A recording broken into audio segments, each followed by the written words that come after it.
प्रभु को बहुत धन्यवाद देता है कि प्रभु ने और भी एक दिन हमको दान दिया। प्रभु का वचन हम मिल कर के सीखने के लिए, आप एकदम निकट में नहीं है तो भी इस माध्यम के द्वारा आप तक ये वचन पहुंच जाते हुए एक प्रभु का वचन का ध्यान करने के लिए प्रभु एक मौका दे रहे हैं। प्रभु को बहुत बहुत धन्यवाद देता हूँ। जब भी प्रभु का वचन सुनता है तो हमेशा एक बात याद आता है कि प्रभु ने हमें वचन फायदा देकर गया कि मैं वापस आएगा। प्रभु का वापस के आगमन के बारे में हमेशा अपन दिल में सोचता है, इस घड़ी को प्रभु आएगा, उसका अपन इंतजार में रहना भी चाहिए। जितना जितना जब प्रभु का वचन हम सुनता है उस समय में प्रभु मुझसे क्या कहता है, हमको बनाने वाला और हमको बचाने वाला प्रभु को हमें छुटकारा दिया, वो प्रभु को हमारे बारे में एक उद्देश्य है। कल भी हमने नीति वचन 16:4 में पढ़ा था कि हमारा परमेश्वर उद्देश्य का परमेश्वर, उसको हर एक सृष्टि के पीछे एक उद्देश्य है। उस उद्देश्य को जानना बहुत जरूरी बात है। आज सवेरे उठने के बाद में आप धन्यवाद देना भूला नहीं है ना। भक्त का एक विजयी जीवन बिताने वाला व्यक्ति का फोटो में हमेशा प्रभु का स्तुति रहेगा। जब 34 वचन संहिता का पहला वचन में दावीद एक गवाही देता है, मतलब हमें निरंतर में 34 का 1, मैं हर समय यहोवा को धन्य कहा करूंगा, हर समय मैं यहोवा का धन्य कहा करूंगा, उसकी स्तुति निरंतर मेरे मुख से होती रहेगी। क्या धन्यवाद है ना। कई लोगों को कमड़े ही धोते रहता है ना, मतलब कभी भी देखो कभी भी मिलो वो हमेशा दूसरे के बारे में कुछ ना कुछ बुराई बोलते रहता है। भक्त का फोटो से निरंतर प्रभु का स्तुति होते रहता है, क्योंकि प्रभु से उन्होंने अनगिनत उपकार पाया है। हमें से ऐसा कोई नहीं कह सकता कि मैंने प्रभु से कुछ नहीं पाया। प्रभु से हमने बहुत कुछ पाया है ना। खास करके जो उधार पाए हुए जैन, उसे कितना आभारी होना चाहिए। आज दुनिया के लोग कितना आशारहित जीवन, निराशा का जीवन, अशांति का जीवन है ना, उनके दिल में भी आनंद नहीं। और जो प्रभु ने हमें सब कुछ दिया, दान दिया, हमने कोई परिश्रम नहीं किया। हम प्रभु से कितना आभारी होना चाहिए। इसलिए हमेशा प्रभु का वचन ध्यान करेगा तो हमारा ये दुनिया का चिंता और हमें धोखा दिलाने वाला शैतान की बातों से अपन बच सकता है। इसलिए मैं आशा करता हूँ आज भी अपन बहुत आनंद के साथ रहे। क्या हम हर समय प्रभु का स्तुति कर सकता है? करना चाहिए। मैं कई बार बताया हुआ एक कहानी बता करके शुरू करना चाहता हूँ कि मतलब अकबर बीरबल का कहानी आप बचपन में आपने बहुत पढ़ा है, सुना है ना। अकबर राजा के साथ बीरबल मंत्री चलता था। तो एक बार क्या हुआ कि मतलब ये अकबर का एक अंगूठा मतलब वो कट गया। तो बीरबल ने बोला प्रभु धन्यवाद। अभी अकबर को बहुत गुस्सा आया, अरे मेरा अंगुली कट गया तो भी वो बोलता है प्रभु को धन्यवाद है। मतलब ऐसा क्या, उसको धन्यवाद देना चाहिए क्या? मेरा तो एक अंगुली चला गया, एक अंगूठा ही चला गया। तो बहुत निराश होकर के उसको गुस्सा आया। उसने बोला कि इसको जेल में बंद करो। उसको जेल में बंद किया और ये राजा शिकार खेलने के लिए जंगल में गया। जंगल में जाते आते इसको बहुत उसका हॉबी था कि वो शिकार खेलने में बहुत मतलब ये था। उन्होंने मतलब एक जंगली जानवर को भगाते भगाते जा करके जंगली लोगों के हाथ में पड़ गए। जंगली लोगों ने इसको देखा, बोला यार अभी उनको राजा से कोई मतलब नहीं, उन्होंने राजा को मतलब पहचानता नहीं। उन्होंने बोला चलो ये एक सुंदर मतलब व्यक्ति लगता है, चलो हमारा देव को प्रसन्न करने के लिए इसको बेरी चढ़ाता है। उन्होंने पकड़ करके उनको लेकर के मतलब बेरी बना करके उसको काट करके उसको बेरी चढ़ाने के लिए लेकर गए। परंतु वो जंगली लोग भी क्यों ना हो तो भी उनका एक नियम था, वो कभी भी उनका देव को जो चढ़ाता था वो ऊनीवा नहीं होना चाहिए, उसमें कोई गाव नहीं होना चाहिए। वो चढ़ाने से पहले उसको चेक करता है। चेक करते करते आया तो उसका हाथ देखा तो उसका अंगूठा नहीं। तो उन्होंने बोला ये तो हमारे देव प्रसन्न नहीं होगा, उसको छोड़ दो। बोला अभी उसको छोड़ दिया। उसको अभी वो भिज गया। वहाँ से वो भिज करके जब महल में आया तो उन्होंने बीरबल को जल्दी छुड़ाया। छुड़ा के बोला यार तू जो बोला सच बोला, तेरा कहना बिल्कुल सही है। अगर मेरा अंगूठा अगर नहीं कटा होता तो मतलब जरूर आज उस जंगली लोग मुझे बेली करता था, लेकिन तूने जो बोला अच्छा हो गया। तो उन्होंने तब और भी धन्यवाद दिया। ओ प्रभु बहुत बहुत धन्यवाद। बोला क्यों, हमें क्या धन्यवाद दे रहे?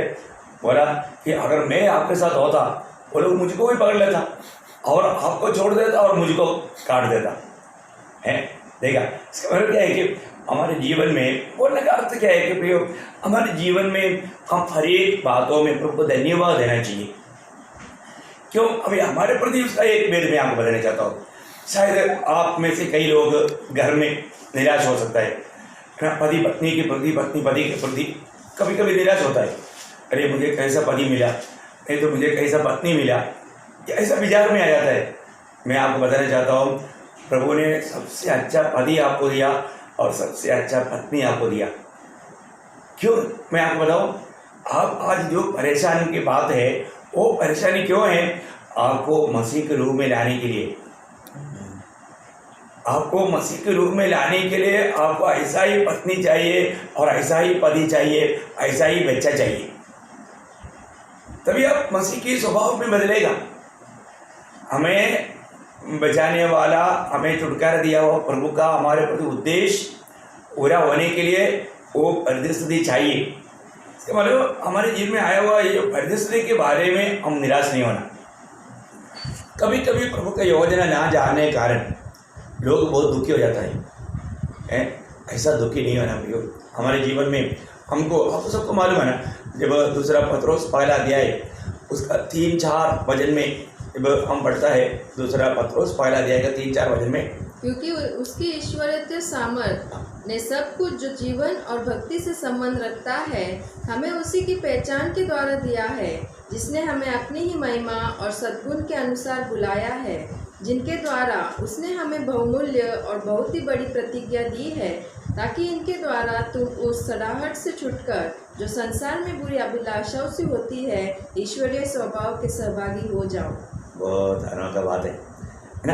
प्रभु ने हमको ये दुनिया के जीवन में आने वाला हर एक मानव दुनियादारी के ऊपर विजय प्राप्त करने के लिए प्रभु ने सामर्थ दिया है, और वो सामर्थ कब इस्तेमाल होगा? प्रभु ने जब आएगा और आके उस सामर्थ, प्रभु का ईश्वरीय सामर्थ इस्तेमाल करके दुनियादारी की बातों पर विजय पा करके हमें ईश्वरीय स्वभाव का भागीदार बनना है। हमें यीशु मसीह के स्वभाव में रोज बदलते जाना है ना। पिछले दिनों से हम कहाँ तक प्रभु का स्वभाव में बदल रहा है, ये बात को हमें परखना है। अभी भी एकदम कई लोग बोलते हैं ना, उसका नाक में गुस्सा है, मतलब बहुत जल्दी गुस्सा करता है ना, बहुत जल्दी निराश होता, बहुत जल्दी झगड़ा करता है। यो हमारा स्वभाव को परखना। हम प्रभु में आने के बाद में दिन प्रतिदिन में कहाँ तक मसीह के स्वभाव में बदलते जा रहा है। यीशु मसीह नम्र और दीन है, वो करुणामय है, वो प्रेम है। यीशु मसीह के स्वभाव में मैं कहाँ तक बदल पा रहा है। मेरे जीवन में पहले से बढ़ करके आज मैं मसीह के रूप बनते जा रहा है कि नहीं?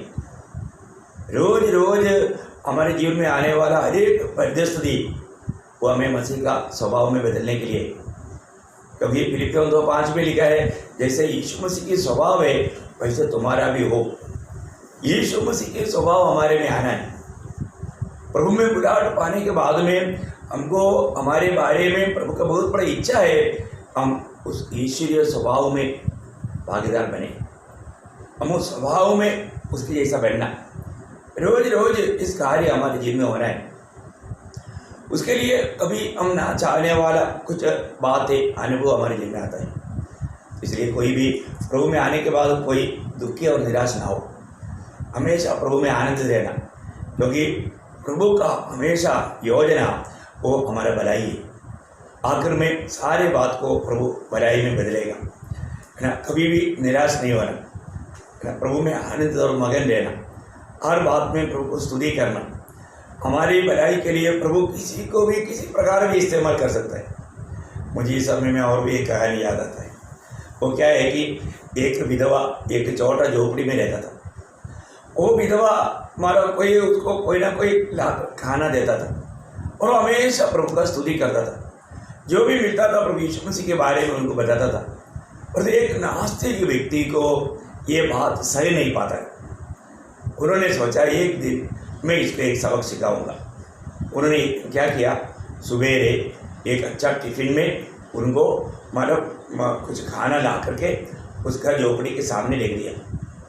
तो उन्होंने वो मतलब बुढ़ी वो सुबेरे प्रार्थना वाला करके आकर के जब छोटा सा मतलब घास का मतलब दरवाज़ा है वो ऐसा खोल कर देखा, वो खाना भी नहीं कर पाया।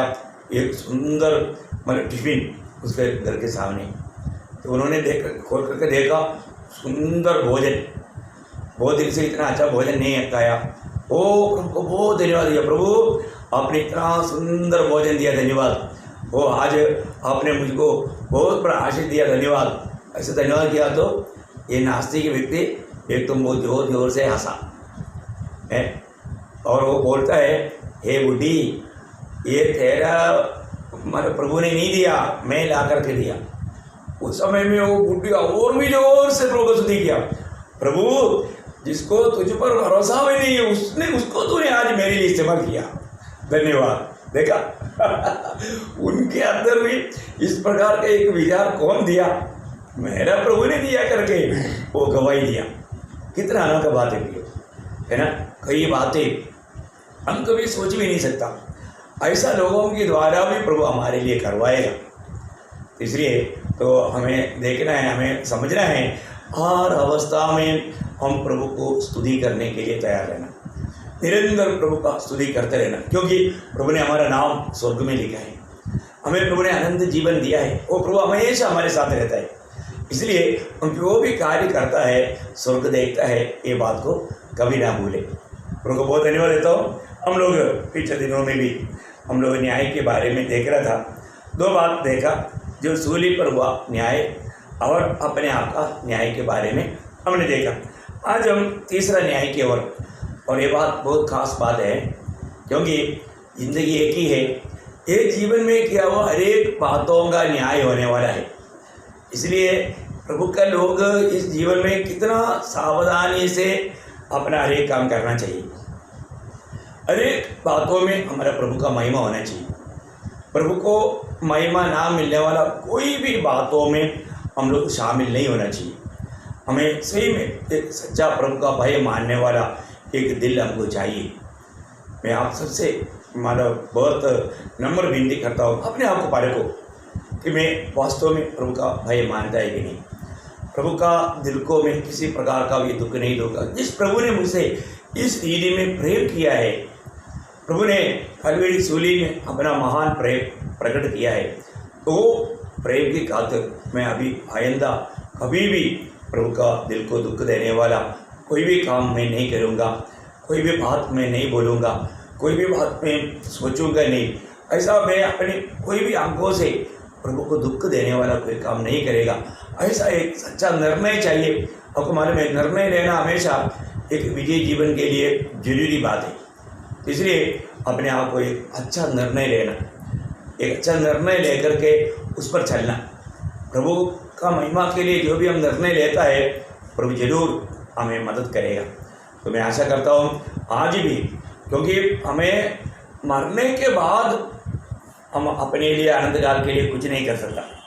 अभी जीते जीते ये छोटा सा जीवन में, ये थोड़ा समय में हम उसके लिए कार्य कर पाएगा। इसलिए आज हम वही बात को देखने जा रहे हैं जो कि हमारा आनंद काल का होने वाला, मतलब मरने के बाद या प्रभु यीशु मसीह के आगमन के बाद पवित्र लोगों का न्याय होगा। वो न्याय के बारे में आज हम थोड़ा देखने जा रहे हैं। उसके लिए सबसे पहले मतलब एक वचन पढ़ेंगे, दूसरा कुरिन्थी 5 अध्याय का 10 वचन। दूसरा कुरिन्थी 5 अध्याय का 10 वचन।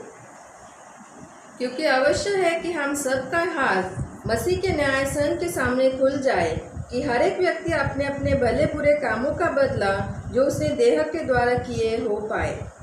देखिए यहाँ पर हम देखते हैं कि हमारा हर एक कामों का बदला हमें मिलेगा। हम शरीर में रह करके किया हुआ हर एक प्रकार का काम है ना, बहुत बड़ा बात है। इस शरीर में रहने के समय में हम जो भी काम करते हैं वो सारे बात उस दिन प्रकट होने वाला है। ऐसा है तो मुझे उस प्रभु से क्या मिलने वाला है करके जानना कितना अच्छी बात है। मैं इस शरीर में रहकर कैसा काम करता है, हमारा हर एक काम प्रभु उस दिन प्रकट करेगा बोलेगा तो उसका न्याय होगा, हर एक कामों का न्याय होगा।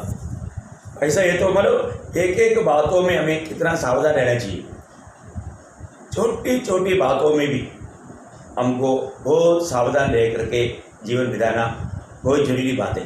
जब पहला कुरिन्थी उसका 10 अध्याय का 31 वचन में प्रेरित पौलुस गवाही देकर कहता है कि हम खाए पिए इसलिए तुम चाहे खाओ चाहे पियो चाहे जो कुछ करो सब कुछ परमेश्वर की महिमा के लिए करो। बोलने का अर्थ हमारा खाने पीने में तक प्रभु का महिमा होना चाहिए है, प्रभु का महिमा होना चाहिए। एक बार मानव एक नामदारी क्रिस्ती व्यक्ति और एक विश्वासी भाई उनका एक मित्र का घर में गया और वो घर में जाने के टाइम पर उन लोगों ने खाना लाकर रखा। खाना लाकर रखते ही वो जो हमारा नामदारी जो व्यक्ति है वो एकदम खाने लगा, पर तो विश्वासी जो है पहले उस भोजन के लिए प्रभु धन्यवाद दिया। पर उन दोनों में खाने में कितना अभी उधर वो घर का लोग एकदम अचंभित हुआ। दोनों उनके नज़र में वो दोनों क्रिस्ती है, पर तो एक ने एकदम खाना शुरू किया, दूसरे ने एक क्षण प्रभु को धन्यवाद देकर खाना शुरू किया। वो घर का लोगों को भी मतलब उस व्यक्ति के द्वारा प्रभु का महिमा करने का कारण बना। देखो हमारे जीवन में मतलब खाने पीने में तक इवन मैं आपको बताना चाहता हूँ आज कितने लोग खाना वेस्ट करता है और जब इस दुनिया में कितनी जगह पर लोग खाने के लिए भूखा है। तो हमारे जीवन में जब भी हम खाना लेता है, मैंने देखा बहुत बार लोग कई शायद हो सकता है कि मतलब कुछ मतलब शादी का ये बात होगा या कुछ भी मतलब खाना कोई हमको बांट रहा है, लोग जो अपन खा सकता है उससे भी ज़्यादा लेता है और मतलब बाद में आधा खाना फेंक देता है। बहुत गलत काम है। हमें जितना ज़रूरत है उससे भी 2 मुट्ठी कम लेना चाहिए। हम कभी भी खाना वेस्ट नहीं करना चाहिए क्योंकि उसका भी हमें लेखा देना है। क्योंकि आज के दिन में इतने करोड़ों लोग आज एक टाइम भी मतलब एक दिन क्या मतलब कई हफ्ता से लोगों को खाना नहीं मिला, ऐसी अवस्था आज दुनिया का है। तो हमें प्रभु अगर खाना दिया है तो हम उन लोगों को भी याद करके अपन जो मतलब अपने को जीने के लिए खाने के लिए नहीं जीना, जीने के लिए खाना, ऐसा अवस्था नहीं है तो प्रभु का महिमा नहीं है ना। कई बार हम देखते हैं कि लोग बहुत खाना वेस्ट करते हैं। मैं कई बार अपने हाल में भी जब खाना बांटता है तो मैं बोलता है कि देखो एक आधा बार, क्योंकि कई लोगों को बुरा भी लगता है, ऐसा कुछ बोलेगा तो उनको अच्छा नहीं लगता, लेकिन समझाना अपना काम है क्योंकि इस बातों को भी प्रभु को लेखा देना होता है। हर एक बात हम लोग किस प्रकार हमारा, और ये भी एक बात है कि दूसरे लोग देखता है, ध्यान करता है हमारा खाने का ढंग क्या है ना, वो बात को देखता है। इसलिए क्या है कि मतलब उसमें तक एक प्रभु का जय, प्रभु को महिमा देना चाहिए, बहुत बड़ी बात है ना। अपन खाया हुआ वो प्लेट तक खाया करके नहीं लगेगा, इतना अच्छा रीति में मतलब उसको कई लोगों का खाने में देखो उनका प्लेट में मतलब ऐसे ही आधा खाना पड़ा रहेगा, दुख की बात है। और उससे प्रभु का एक अच्छा मतलब योग्य लोगों के सामने वो बहुत बुरी बात है, गलत बात है। तो अपन खाना वेस्ट नहीं करना चाहिए। यहाँ पर बोलता है कि उसका तक न्याय है, उसका तक न्याय है ना। इवन आपको मालूम है प्रभु यीशु मसीह ने कहा मत्ती के सुसमाचार उसका 12 अध्याय उसका 36-37 में, मत्ती उसका 12 अध्याय उसका 36 और 37। और मैं तुमसे कहता हूँ कि जो जो निकम्मी बातें मनुष्य कहेंगे न्याय के दिन वे हर एक उस बात का लेखा देंगे, क्योंकि तू अपनी बातों के कारण निर्दोष और अपनी बातों ही के कारण दोषी ठहराया जाएगा। तो मतलब क्या है कि हमारा बातों का भी न्याय है। हम लोग एक एक बात खाने के समय में हमें कितना सावधान होकर खाना चाहिए। हम लोग पिछले दिनों में उसका बारे में बहुत बातें देखा। है ना। ये आग के द्वारा कितने लोग, कितना अच्छा अच्छा लोगों का चरित्र को बिगाड़ देता है ना। कई बार लोग मतलब प्रभु के जन के खिलाफ, प्रभु के दासों के खिलाफ बात करता है। एक दिन उसने कहा हुआ हर एक बातों का उसको लेखा देना है ना। कुछ भी सच्चाई ना मालूम होते हुए इतना झूठ बंडलबाजी बातें, और किसी झूठा व्यक्ति ने कहा हुआ बात होगा, वो बात एकदम विश्वास करेगा। मुझे ऐसा बहुत अनुभव है। कई लोग कई बात कहता है तो बाप रे, हम कभी सोच भी नहीं सकता ऐसा बात वो लोग कहता है। पर एक तो पता नहीं इतना झूठी बात कहाँ से मिला। इसका मतलब क्या है कि ऐसा कुछ ना कुछ धोखा देने वाले लोग वो कहीं ना कहीं हमारा प्रेम में बाधा ला करके दूर करने के लिए प्रयास में रहता है। बहुत भयंकर बात है। ये दुनिया कितना मतलब टेढ़ा है। हम लोग जिस व्यक्ति पर हमको, जिससे हमें प्रभु की आलोचना मिलना है, ऐसा व्यक्तियों के प्रति हमारे अंदर नफरत पैदा करना, ताकि उनके द्वारा आने वाला वचन हमारे दिल में काम ना करे, क्योंकि हमें एक बुरी दृष्टि से वो व्यक्ति को देखता है। इतना भयंकर बात है। मैंने देखा है कि बहुत लोगों का जीवन में दिल को इस रीति में शैतान ने खराब किया, और कुछ कुछ ऐसा बात शैतान एकदम उसको यकीन दिलाएगा, हाँ ये वैसे ही है, ऐसा भी कार्य करता है। इसलिए कि प्रियो, हम लोग एक बात को जानना, पहली बात, हम जब प्रभु का सत्य वचन जब सुनता है, वो वचन को कितना ईमानदारी से, प्रेषित पौलुस मतलब एक बात समझाने के टाइम पर तिमोथियुस को लिखता है, दूसरे तिमोथी उसका पहला अध्याय उसका 13-14 वचन पढ़ना। जो खरी बातें तूने मुझसे सुनी है, जो खरी बातें तूने मुझसे सुनी है, उनको उस विश्वास और प्रेम के साथ, उनको उस विश्वास और प्रेम के साथ जो मसीह यीशु में है, जो मसीह यीशु में है, अपना आदर्श बनाकर रख। अपना आदर्श बनाकर रख है। और आगे, और पवित्र आत्मा के द्वारा जो हम में बसा हुआ है, इस अच्छी दोराहर की रखवाली कर। देखा, इन बातों को जाने ना दे। मैं आपको बताना चाहता हूँ, कितने लोग सही में मतलब आज लोगों को उनका विवेक को तो कितना तोड़ देता है। कितने लोग कितना अच्छी प्रकार, अच्छा आशा के साथ है अपने से मिला और प्रभु का वचन सीखा, और बाद में इतना नफरत करके, इतना समस्या खड़ा करके निकल जाता है। हमारे दिल में बहुत दुख आया है ना। कोई बात नहीं, हमने जो भी करना था प्रभु का प्रेम में सब कुछ किया, लेकिन विरोधी ने उसका कार्य किया। अभी आप देखो ना, अभी हमेशा एदन बगीचा में जब प्रभु आता था, प्रभु आने के समय में आधा वो भाग कर जाता था, लेकिन जब एक दिन वो शैतान की धोखे में गिर कर के जब फल खा लिया, तो प्रभु चलने का आवाज़ सुन लोग डर गया। डर करके वो उल्टा भाग रहा है, भाग करके छिपना चाहता है। कहाँ छिपू? देखो कितना अंदर है ना। सच में जब हम इतना मतलब प्यार में रहना चाहिए, वो प्यार में वादा ला करके विरोधी कितना दिलों को खराब कर देता है। सही में ये सब प्रकट होने वाला एक दिन आएगा, एक न्याय का दिन आएगा। मैं पूरा मतलब प्रभु को धन्यवाद देता हूँ, पूरा विश्वास भी करता हूँ।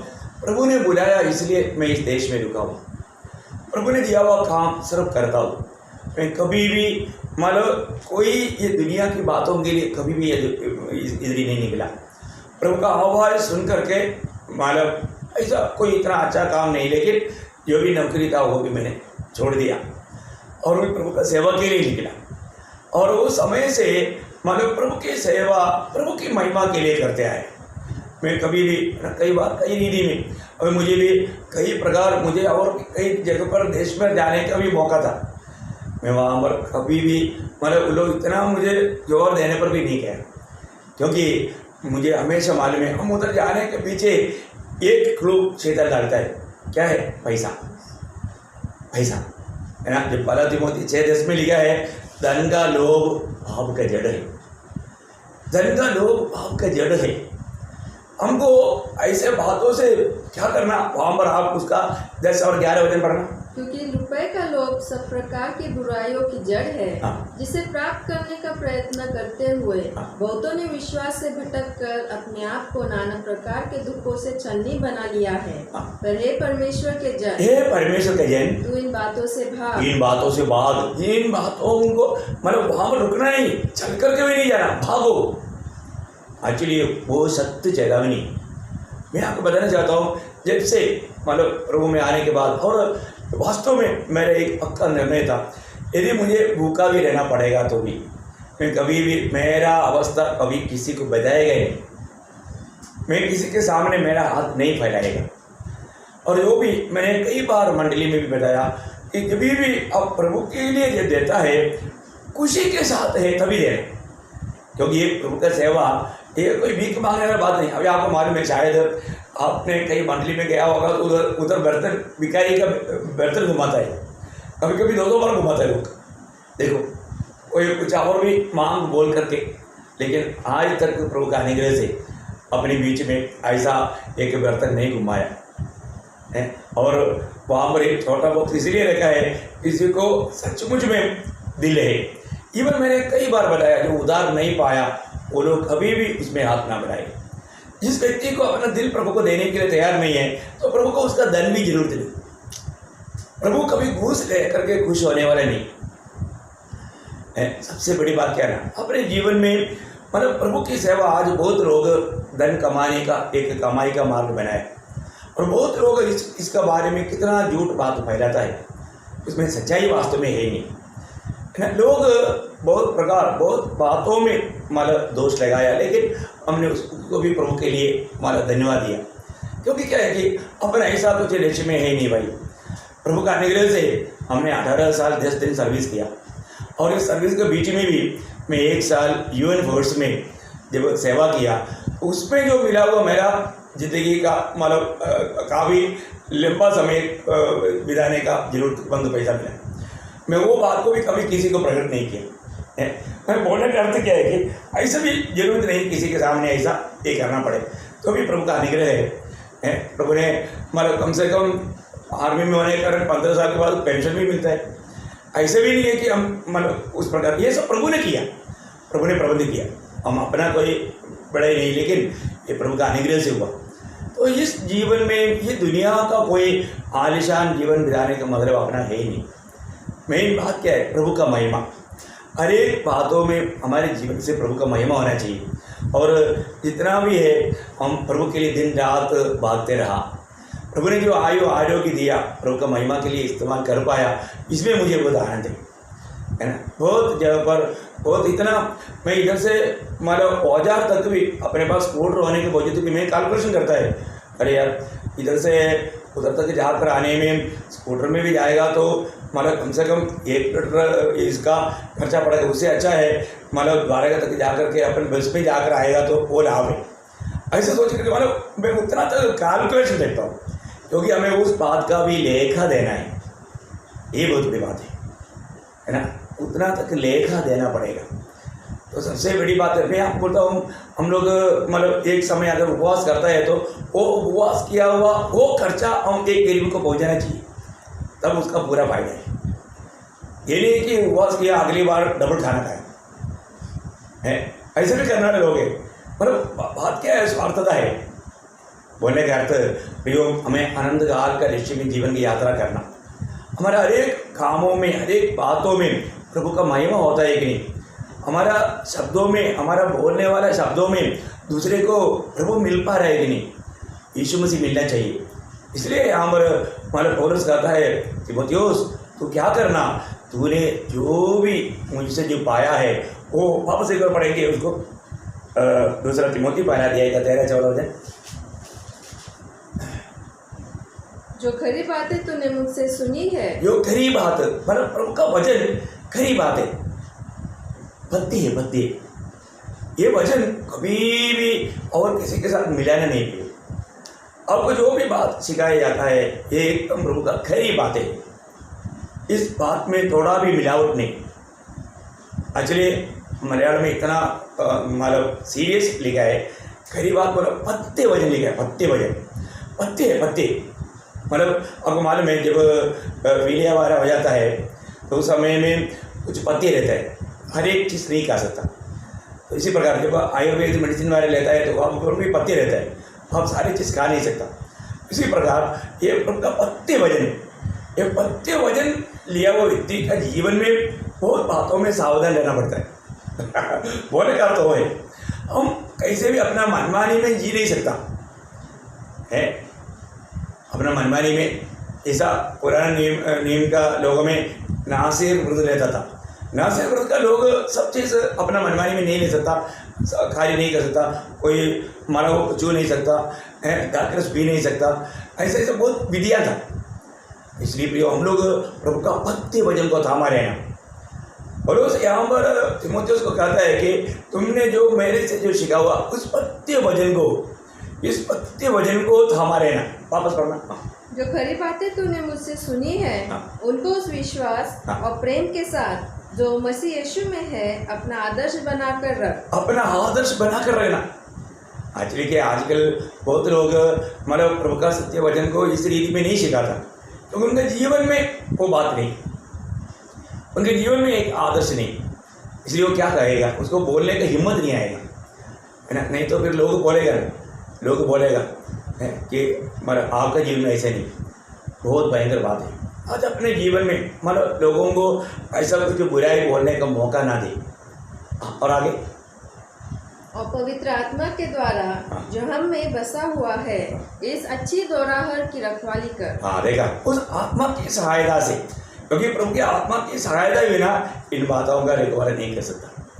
प्रभु की आत्मा का सहायता, प्रभु की आत्मा के सहायता में रह करके प्रभु का सत्य वचन में, पत्ते वचन में बना रहना कितना श्रेष्ठ बात है। प्रियो, एक दिन न्याय होने वाला है हमारा, हमें इसलिए बुरी संगति से तक, मतलब आपको मालूम है कि मैं पुराना संगति में उधर जाएगा तो मेरे होठों से शायद मुझे झूठ बोलना पड़ेगा, मेरे होठों से कहीं गलती हो जाएगा, तो हमें उससे दूर रहना चाहिए।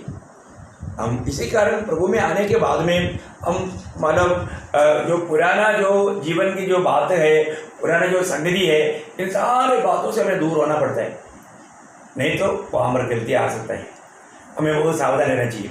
इसका मतलब मैं बोलना का अर्थ क्या है कि हमें बहुत बातों में भागना है, दूर जाना है ना। जब कोई तीमुथियुस को वहाँ पर दूसरा अध्याय का 22 वचन, जवानी की अभिलाषाओं से भाग। देखो, जवानी की अभिलाषाओं से भाग, मतलब तीमुथियुस को बोलता है कि जवानी की अभिलाषा, अभी कोई जवान व्यक्ति है तो जवानी की अभिलाषा है ना, ये बहुत बुरा होता है। ऐसा कई अभिलाषा, अभी इसे इसका मतलब जवानी की अभिलाषा सिर्फ जवान में रहता है ऐसा भी नहीं, बुढ़ापा भी रहता है। तो ऐसे अभिलाषा हमारे जीवन में कार्य करने के लिए ना दे, उससे दूर रहना। मतलब जब तक ये दुनिया में हम शरीर में रहेगा, ये जवानी की अभिलाषा किसी का भी जीवन में कार्य कर सकता। और शायद मतलब कितना भी बुढ़ा भी हो गया हो, तभी भी जवानी की अभिलाषा का घोड़ा मिल सकता है। और वचन कहता है उससे तो भाग, क्योंकि वो तेरे लिए धोखा है ना। जैसा धन का लोभ से भागना, उसी प्रकार का बात है जवानी की अभिलाषा से भागना है। तो वो मैं बोलने का अर्थ क्या है कि हमारा जीवन में भविष्य में एक न्याय होने वाला है। कोई न्याय की तैयारी अभी से हम प्रभु का भय रखते हुए अपनी तैयारी करना, मैं उसके लिए इतना डिटेल से आपको बताना चाह रहा। कोई बात जब मैं आपको बताऊँ, जब दूसरा कुरिन्थी 10 अध्याय का 5 वचन में भी मतलब हमारा आत्मिक लड़ाई में हमें धोखा खिलाने वाला बात है, हमारे मन में होने वाला विचार यहाँ पर। परंतु परमेश्वर उनमें से बहुतों से प्रसन्न न हुआ। नहीं, दूसरा कुरिन्थी 10 अध्याय 5 वचन। ओ प्रवीश, इसलिए हम कल्पनाओं का और हर एक ऊंची बात का जो परमेश्वर की पहचान के विरोध में उठती है खंडन करते हैं, और हर एक भावना को कैद करके मसीह का आज्ञाकारी बना देते हैं। बोलने का मतलब क्या है कि मतलब यहाँ पर उसका थोड़ा 4 वजह से देगा आपका क्योंकि हमारी लड़ाई के हथियार शारीरिक नहीं पर गढ़ों को ढा देने के लिए परमेश्वर के द्वारा सामर्थी है। इसलिए हम कल्पनाओं का और हर एक ऊंची बात का जो परमेश्वर की पहचान के विरोध में उठती है। बोलने का अर्थ क्या है, प्रभु की इच्छा के खिलाफ में हमारे मन में कई प्रकार का विचार भावना आ सकता है, तो उसको भी हमें क्या करना, प्रभु की आत्मा की सहायता से कैद करना। विचारों को कैद करना बोलेगा तो आज कई बार कुछ लोग चारपाई में लेटे लेटे बुरी विचारों में लेट करके सो जाता है, इसलिए बुरी स्वप्न देखते रहता है। नहीं तो यात्रा में, बस में यात्रा करने के टाइम पर, ट्रेन में यात्रा करने के टाइम पर उनके अंदर बुरी बुरी विचार, उसमें क्या होता है, ये विचार हमारा आत्मा को भी अशुद्ध करता है। हमें हमारा आत्मा को अशुद्ध करके हमारे अंदर पवित्र आत्मा दुखी होने वाला, शोक करने वाला एक अनुभव आ जाता है। बहुत डेंजर है ना। आज बहुत लोग वास्तव में देखेगा तो उनके चेहरे में एक आनंद नहीं, और एक आनंद दिल ऐसा लगता नहीं। क्या बात है? क्योंकि उन्होंने प्रभु के आत्मा को शोकित किया। प्रियो, अगर हम अपनी मतलब उस बुरी इच्छाओं या बुरी विचारों में रहेगा तो वो व्यक्ति का चेहरा कभी चमक नहीं सकता। क्यों? क्योंकि उसमें प्रभु के आत्मा दुखी है। आपको मालूम है एफेसियों का पत्र 4 अध्याय का 30 वचन में देखो, जिस पवित्र आत्मा के द्वारा हमें छुटकारा मिला, छाप मिला, अयाने में मिला, वो आत्मा को वहाँ पर बोलता है, पवित्र आत्मा को शोकित मत करो, शोकित मत करो, जिसे तुम पर छुटकारे के दिन के लिए छाप दी गई है। देखा, छुटकारा का दिन के लिए छाप लगाया हुआ पवित्र आत्मा को शोक मत करो, उसको मतलब दुख ना दो। अभी आप देखो, अभी आपको मालूम है जब लोग मतलब गिनती बातें करता है वहाँ पर हम लोग रह नहीं पाता। क्यों? क्योंकि आत्मा दुखी होता है ना। कोई गाली दे रहा है, झगड़ा कर रहा है, हम उसको देख करके उधर रुक नहीं सकता, तुरंत ही हम वहाँ से अपना मतलब आंख फिर करके निकल जाते हैं, क्योंकि आत्मा नहीं मानता बिल्कुल। हम ऐसे एक झगड़े में या ऐसे बुरी बात सुनने के लिए हमारा कान नहीं दे सकता। और वो अनुभव अगर हमारा नहीं है तो क्या होगा? आत्मा दुखी हो जाएगा। देखो, आने वाला न्याय में सारा विषय आएगा। हमें अपना हर एक बातों का हमें अपने शरीर में रह करके, अगर आप सोचिए, अगर आपको एक मतलब पिक्चर का गीत अच्छा लग रहा है, इसका मतलब आपका उद्धार नहीं हुआ। बहुत बड़ा बात है। कई लोगों को मतलब पिक्चर देखने का शौक रहता है, पिक्चर का गीत गाते रहता है। प्रियो, आप प्रभु का गुणानुवाद करना चाहिए। ये जीव को प्रभु के लिए अपने अर्पण किया है, अपना सारे अंगों को प्रभु के लिए अर्पण किया है। उसमें आप ये सिनेमा गीत कैसे गाएगा? उस अंगों से आप बुरी बातों को देखो। एक व्यक्ति जब एक पिक्चर देखता है तो पिक्चर में अच्छी बात शायद बहुत होगा, लेकिन उसके साथ बुरा बात पक्का रहेगा, गंदी बात पक्का रहता है। इसका मतलब वो व्यक्ति कभी भी, मैं इसलिए आपको बताना चाहता हूँ, मैं कई बार पूछा भी, आप मतलब जब एक व्यक्ति एक मैगज़ीन या एक पेपर भी, न्यूज़पेपर भी पढ़ेगा तो पढ़ने के बाद में उनका आत्मिक लेवल थोड़ा नीचे रहेगा उसका, क्योंकि उन्होंने उस पेपर पढ़ने के द्वारा शायद हो सकता है आजकल का पेपरों में बहुत गंदा पिक्चर है। लेकिन मैं आपको बताऊं, हम लोग इधर ही मंगाता था मनोरमा, प्रभु कृपा है, उस पेपर में आपका ऐसा एक भी गंदा पिक्चर नहीं मिली। एक बहुत अच्छा स्टैंडर्ड पेपर है। और वो पेपर में तक मैं आपको बोलना चाहता हूँ, मुझे न्यूज़ खबर वगैरह अभी सुनने के लिए अपने पास कोई टीवी नहीं, मतलब रेडियो भी नहीं, इसलिए वो सिर्फ हेडिंग पढ़ने के टाइम भी मालूम पड़ता है कि क्या हो रहा है। और ऐसा कोई बात मिल गया तो अभी आजकल तो मिलता ही नहीं, इसके कारण आता भी नहीं। तो बोलने का अर्थ मतलब उसमें प्रभु का वचन पूर्ण हो रहा है, उसके संबंध में कुछ है क्या, वो मेन देखता है क्योंकि लोगों को समझाने के लिए, देखो दुनिया की अवस्था वचन के अनुसार देखो पेपर में आया है। और मनोरमा पेपर में आने वाली बात अधिकतर जैसे इंडियन एक्सप्रेस जैसा स्टैंडर्ड पेपर है, इसलिए वो तकरीबन मतलब सही रहता है। इसके लिए मतलब उसमें भी झूठ बात हो सकता है, लेकिन तभी भी थोड़ा और यकीन करके बोलते हैं। बोलने का अर्थ क्या है? हमारा हर एक बातों में हमें सावधान रहना। हम लोग हमें अशुद्ध होने वाला कोई भी कामों में ना जाए, हमारे जीवन दूसरे के लिए ठोकर ना बने, हमारे मन में तक ऐसा विचार को उड़ने नहीं देना। ये एक हमारा आत्मिक जन का काम है, क्योंकि उस बात को भी आपको मालूम है, जब कोई मन में आया वो विचार को, उसका बारे में जब 1 कुरिन्थी 4 अध्याय का 5 वचन में क्या लिखा, 1 कुरिन्थी 4 अध्याय का 5 वचन में देखो, इस न्याय में लाने वाला बात है। इसलिए जब तक प्रभु न आए, समय से पहले किसी का न्याय न करो।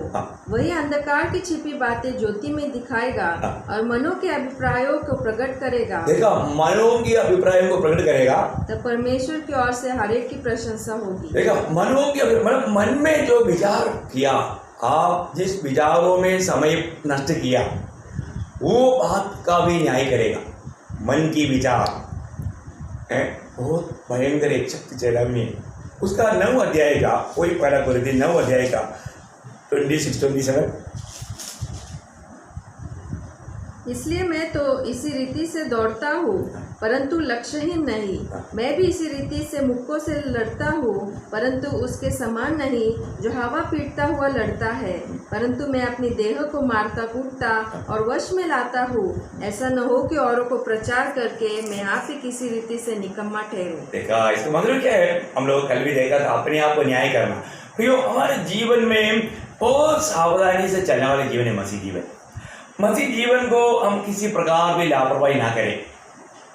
मसीह जीवन का सीरियस जानना बहुत जरूरी बात है। उसको हम तुच्छ ना जाने, क्योंकि हम प्रभु के लोग हैं। मैं एक प्रभु का बेटा करके, मैं एक पवित्र जन करके जानना तक कितना श्रेष्ठ बात है। मैं प्रभु का एक याजक है, मैं प्रभु का एक भविष्यवक्ता है ना, मैं प्रभु का एक स्वर्ग का एक अम्बासडर है। ये सब जानना कितना अनोखी बात है। तो मेरे जीवन कैसे होना चाहिए? मैं एक पवित्र व्यक्ति करके सुनेगा तो वो पवित्र व्यक्ति कैसे होना चाहिए, है ना? एक पवित्र व्यक्ति बोलेगा तो वो पवित्र जीवन बिताने वाला होना चाहिए। मैं एक याजक बोलेगा तो याजक कैसे होना चाहिए? याजक के बारे में लोग भी क्या अपेक्षा करता है? वो स्टैंडर्ड, वो बात आज हमारे जीवन में है कि नहीं, ये बात को हमें परखना है। सिर्फ जो भी वचन में लिखा वो बात का अगर हमने सही अर्थ को अगर सही विधि में नहीं जाना तो नहीं जान करके जीवन बिताना कितना बड़ा धोखा है। जो हमें प्रभु ने बनाया है उसका बारे में, इसलिए पर बार बार हमारा प्रभु का वचन जब बताया कोरिन्थियों 3:16 में क्या बोला? क्या तुम नहीं जानते तुम पवित्र आत्मा का मंदिर हो, है ना? एक सवाल है, पढ़ना। क्या तुम नहीं जानते कि तुम परमेश्वर का मंदिर हो और परमेश्वर का आत्मा तुम में वास करता है? देखा, क्या तुम नहीं जानते? पर इतना तो की जानकारी नहीं। इसका मतलब अभी आप देखिए, अभी हमारे बीच में कौन है? प्रभु यीशु मसीह है।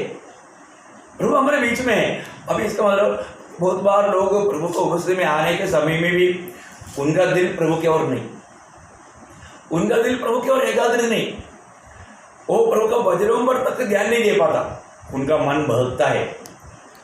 कई बार मैं इसलिए आपको बोलता हूँ ना, कई बार लोग संगति में आने के समय में कुछ लोग सो जाते हैं, है ना, मतलब उस वचन पर ध्यान नहीं दे पाता। विरोधी उसको सुला देता है, उसको नींद देता है। युतिकोस जैसा प्रचार सुनने के टाइम पर वो तो खिड़की के पास बैठा था इसलिए नीचे गिर गया है।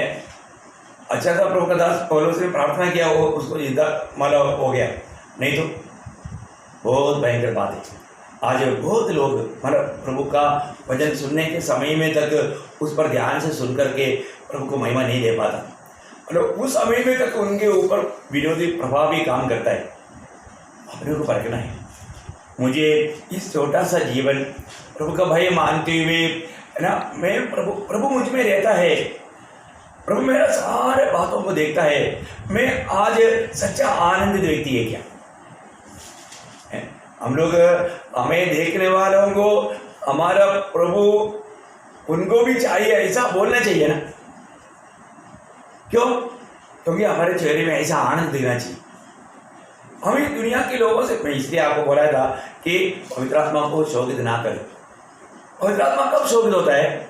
उसी मतलब वचन का आगे 31 वचन पढ़ना, एफिसियों के पत्री 4 अध्याय उसका 31 प्रभु यीशु है।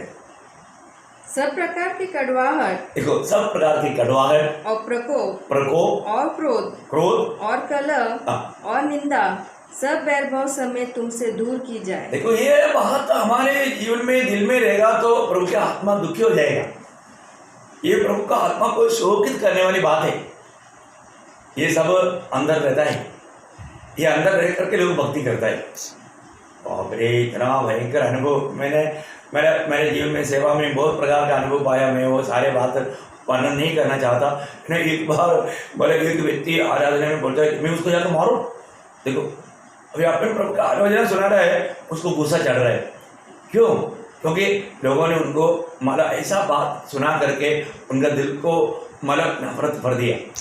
वो इतना नफरत के साथ प्रभु में ले रहा है और प्रभु दास को मारना चाहता है। अभी आपने प्रभु का वाणी सुना रहा है और तो उनको मतलब क्रोध भरते जा रहा है। कितना दुखदायी बात है? मतलब वो कहाँ पर उनको मालूम नहीं है, उनके विचारों में कौन काम कर रहा है मालूम नहीं। इतनी प्रकार का बातें आया। एक बात है कि हम प्रभु में है तो हमको किसी के साथ कोई दुश्मनी नहीं, हम उनको भी क्षमा करना, मैं उनके लिए भी प्रार्थना करता, बहुत बड़ी बात है। उसका 29 भी पढ़ना, आगे पीछे दोनों साइड में लिखा है, आत्मा शोकित होने वाला बात। कोई गंदी बात तुम्हारे मुंह से न निकले, कोई गंदी बात मुंह से ना निकले, पर आवश्यकता के अनुसार वही निकले जो उन्नति के लिए उत्तम हो।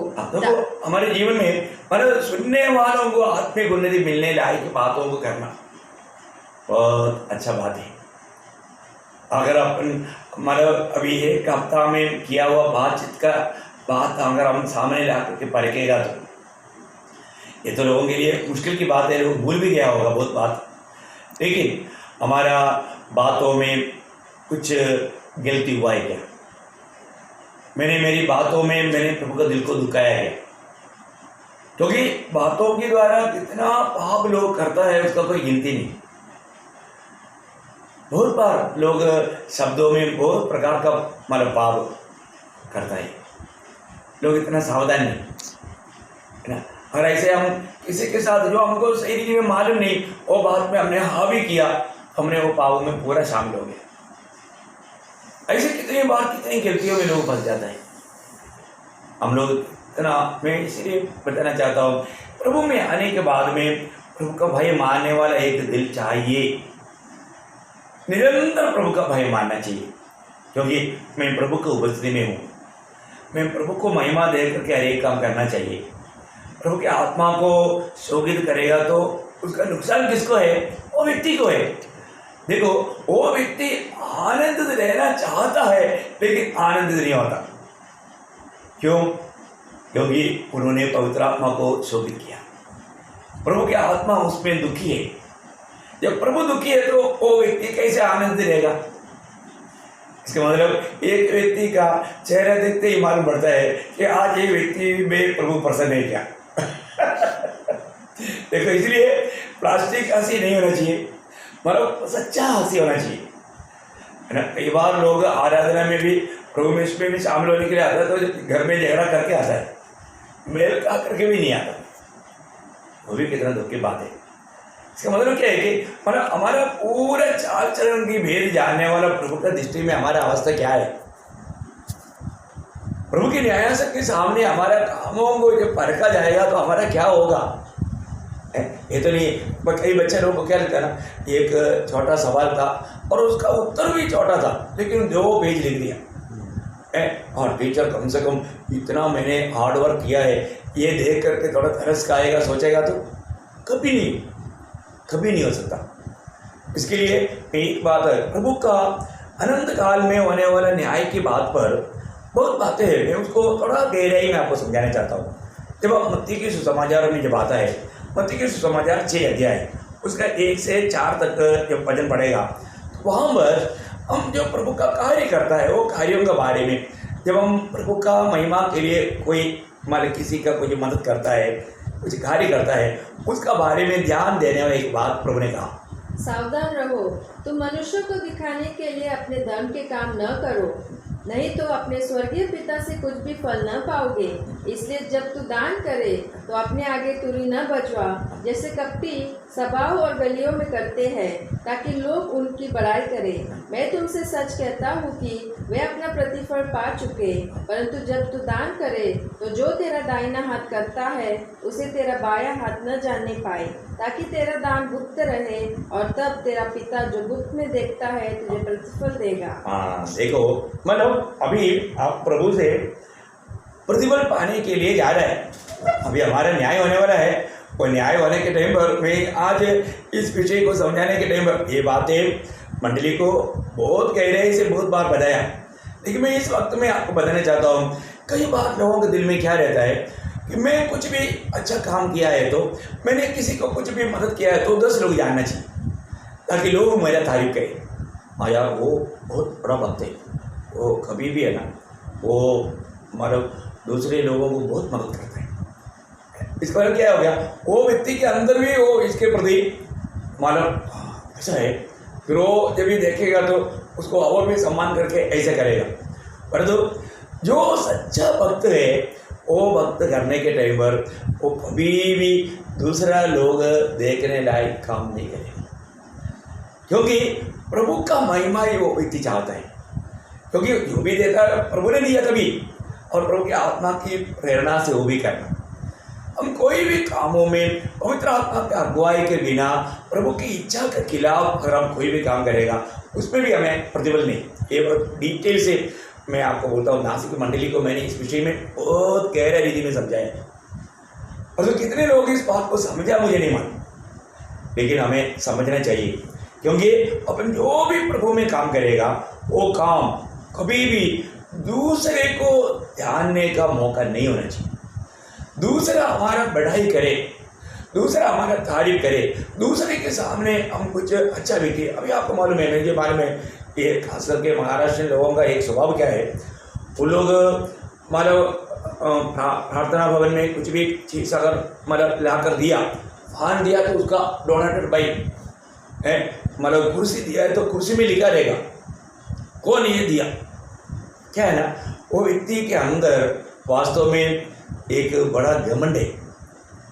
वो व्यक्ति को प्रतिफल मिल गया, उसको प्रभु के लिए उन्होंने नहीं किया, वो खुद की प्रशंसा के लिए किया। ऐसा करने वाला कोई भी बात का उसको प्रतिफल प्रभु के पास नहीं, और सब जो भी था वो दुनिया में मिल गया।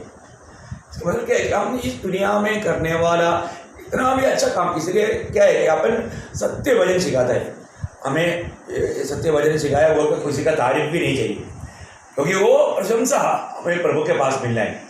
क्योंकि अपन सच्चा वचन को प्रभु यीशु मसीह उस वचन में क्या अर्थ हम समझने के लिए दिया, उस बात को सिखाता है। इसलिए इस गहराई में लोग जाने के लिए पसंद नहीं करते। लोगों को हमेशा क्या होता है ना, कई बार मैंने देखा है कि जब हाल में भी कोई बोलता है कि आज हम लोग हमारा कुछ खाना खिलाना चाहता है, लेकिन उनका इच्छा क्या है ना, हमारा नाम बोलो हमारी तरफ से। देखा, हमारा ऐसा लोगों का दिल देख कर क्या ना, ऐसा खाना खिलाने के लिए भी मेरे को अच्छा नहीं लगता। प्रभु कर रहा है, प्रभु कर रहा है। मैं एक दो लोगों को जानता हूँ, उन लोगों का इच्छा क्या है ना, सिर्फ प्रभु का महिमा। वो लोग कभी नहीं चाहता कि मैं ये जो काम करता है तो ये मैंने किया करके कोई लोग जाने। ऐसा सच में इन वचनों को सही प्रकार ध्यान करके प्रभु का महिमा के लिए त्याग करने वाले लोग मंडली में है। बहुत लोगों ने इस बात को बहुत गहराई से समझा भी, कुछ लोगों नहीं समझा, लेकिन कुछ लोग जरूर समझा। मैं बहुत प्रभु को धन्यवाद देता हूँ, कुछ लोग इन वचनों को सही रीति में अपने दिल में जीवन में लिया है, और उन लोगों का काम जो करता है वो कभी भी मतलब दूसरे को जानने के लिए नहीं करता। आज बहुत लोगों ने टोकर, खास करके ये जो धन की बात पर बहुत लोग बहुत जल्दी टोकर खाता है, क्योंकि कई बार मतलब लोगों को लगता है कि मतलब मैं अगर कुछ प्रभु का ये कार्य करता है तो मुझे ज़्यादा प्यार चाहिए, मुझे ज़्यादा सम्मान चाहिए। बहुत बड़ा एक बात क्या है, प्रभु के लिए जो भी हमने किया वो काम किस दिल से किया। जब इब्रानियों का पत्री 6 अध्याय का 10 वचन में एक शक्ति चेतावनी है, इब्रानियों उसका 6 अध्याय का 10 वचन, क्योंकि परमेश्वर अन्याय नहीं कि तुम्हारे काम और उस प्रेम को भूल जाए जो तुमने उसके नाम के लिए इस रीति से दिखाया कि पवित्र लोगों की सेवा की और कर भी रहे हो। देखो प्रभु, आप मैं तो बोलता हूँ ये जो कोरोना का कारण आज मंडली के पवित्र लोगों को सबसे अच्छा मौका है। अपनी भाई बहनों में कोई भी प्रकार कोई भी कुछ तकलीफ में करके मालूम है तो उनकी सेवा करके प्रभु के दृष्टि में, क्योंकि जो गरीब को देता है यहोवा को उधार देता है। प्रभु को उधार दे सकता है क्या? प्रभु को उधार नहीं दे सकता। देखिए प्रभु बोलता है जो गरीब को देता है वो प्रभु को उधार करता है। उसका मतलब प्रभु उस व्यक्ति को कितना प्यार करेगा है, क्योंकि उसने मेरा समय पर मेरा मदद किया। इसलिए प्रभु बोलता है ना, इन छोटे से छोटा व्यक्ति के साथ तूने जो कुछ भी किया तो मेरे साथ किया। हम प्रभु के साथ महान कार्य करने का मौका इस जीवन का इस पीढ़ी के लोगों को प्रभु ने बना कर दिया। मैं मंडली की सभी पवित्र लोगों को बोलना चाहता हूँ, अभी सुंदर वक्त है जबकि हम मतलब दूसरे पर अधिक ध्यान दें ना। मंडली में बहुत गरीब लोग हैं ना, आज जो डेली लेबर लोग उनको काम भी नहीं, वो लोग इस प्रकार एक एक दिन काट रहा है, सिर्फ प्रभु को और उनको मालूम। लेकिन हमारा काम है, यदि प्रभु ने हमारे पास दिया है तो वो प्रभु का महिमा के लिए हम प्रभु को जो करता है उस प्रकार करें, क्योंकि प्रभु उन कामों को भूलेगा नहीं। हमारा मलयालम में एक कहावत है, जब तुम्हें आशीष की समय है उस समय में अगर 10 नारियल का पेड़ लगाएगा तो विपत्ति के दिनों में उसमें से तुम फल काट पाएगा। बहुत गहरा एक हमारा दृष्टांत है ना। आज आपका अच्छा अवस्था में आप गरीबों को जो भी काम करेगा, आपकी विपत्ति के दिनों में प्रभु स्मरण करके आपको प्रतिफल लौटाएगा। प्रभु मार्ग खोलेगा। प्रिय प्रभु अभी का अवसर को जाने ना देना, नष्ट नहीं होने देना। यहाँ पर प्रभु हमारे जीवन में मतलब देने के बारे में, दूसरे को देने के बारे में, प्रभु का कार्य के लिए देने के बारे में यहाँ पर बताया। उस बात पर कभी भी हमारे दिल में खुद के प्रशंसा के लिए अब ना करें, खुद बढ़ाई के लिए या कोई कार्य करना चाहिए ऐसे उद्देश्य में ना करें। और दूसरी बात तो वहाँ पर प्रभु यीशु मसीह कहता है उसके आगे को प्रार्थना का ऊपर है। देखो प्रार्थना जीवन, प्रार्थना भी एक सेवा है, प्रार्थना का भी प्रतिफल है। आप देखिए प्रार्थना आज बहुत लोग मतलब इस समय में मतलब ज़्यादा से ज़्यादा प्रार्थना में बिताना चाहिए और हमारा प्रार्थना का बड़ा प्रतिफल है। ये बात आप बहुत ध्यान से समझिए। उसी अध्याय का मत्ती 6 अध्याय का 5 वचन, जब तू प्रार्थना करे तो कपटियों के समान न हो, क्योंकि लोगों को दिखाने के लिए आराधनालयों में और सड़कों के मोड़ों पर खड़े होकर प्रार्थना करना उनको अच्छा लगता है। मैं तुमसे सच कहता हूँ कि वे अपना प्रतिफल पा चुके।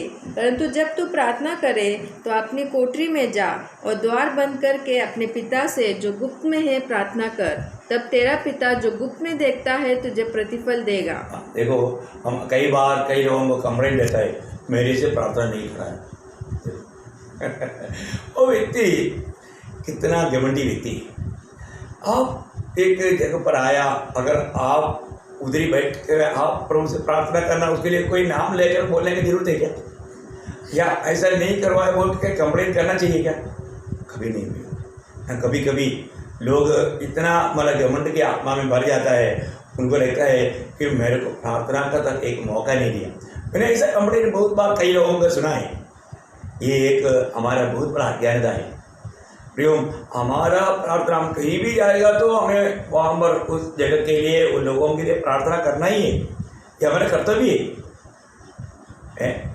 ये तो नहीं है कि हमको कोई मतलब बोले और हम करें तो हम कुछ बड़ा बन गया, नो। और कई लोग मैंने ये भी देखा, अगर कोई मौका मिल गया तो वो इतना लंबा प्रार्थना कर लेता है कि मतलब वो बहुत प्रार्थना का शूर भी रह करके दिखाना चाहता है। नहीं, अपने जीवन में प्रियो हमें अपने प्रार्थना जीवन को दिखावा के लिए मत करें। हमें किस प्रकार प्रार्थना करना है वो बात को हमें जानना। प्रभु ने यहाँ पर क्या कहा है? शास्त्री फरीसी लोग सड़क में भी खड़ा होकर के बड़ा प्रार्थना करते थे। लोग उनको बहुत भक्त समझते थे, लोग उनको बहुत आदर करते थे, सम्मान करते थे, प्रशंसा करते थे। वो लोग आदर पाने के लिए, प्रशंसा पाने के लिए सब करते थे। क्या आज हमारे भी जीवन में हम उस प्रकार का कार्य करके एक झूठा तसल्ली खाना चाहता है क्या? कई बार कई लोगों का प्रार्थना में बहुत ऐसा मतलब दिखावा है। हमारा प्रार्थना हम किसी के साथ बात कर रहे हैं ये तो जानना चाहिए। हमारा प्रार्थना किस रीति में होना चाहिए। हमारा दिल को जानने वाला प्रभु अगर हमारा प्रार्थना में प्रसन्न नहीं रहा तो बहुत दुखदायी बात है। तो और भी बहुत बातें हैं, लेकिन मैं आज एक क्लास को अभी यहाँ पर मैं हमारे समय को देख के समाप्त कर रहा हूँ। मैं एक बात आपको बताना चाहता हूँ। अभी बहुत बात है, मैं कल आपको विस्तार से बताऊँगा और ये बात विस्तार के जानना है। लेकिन आज भी इन बातों से आपने क्या सीखा जरूर परखना, जरूर ध्यान देना और अपने जीवन में अभी तक मैं कैसे करते आया ये बात को भी परखना।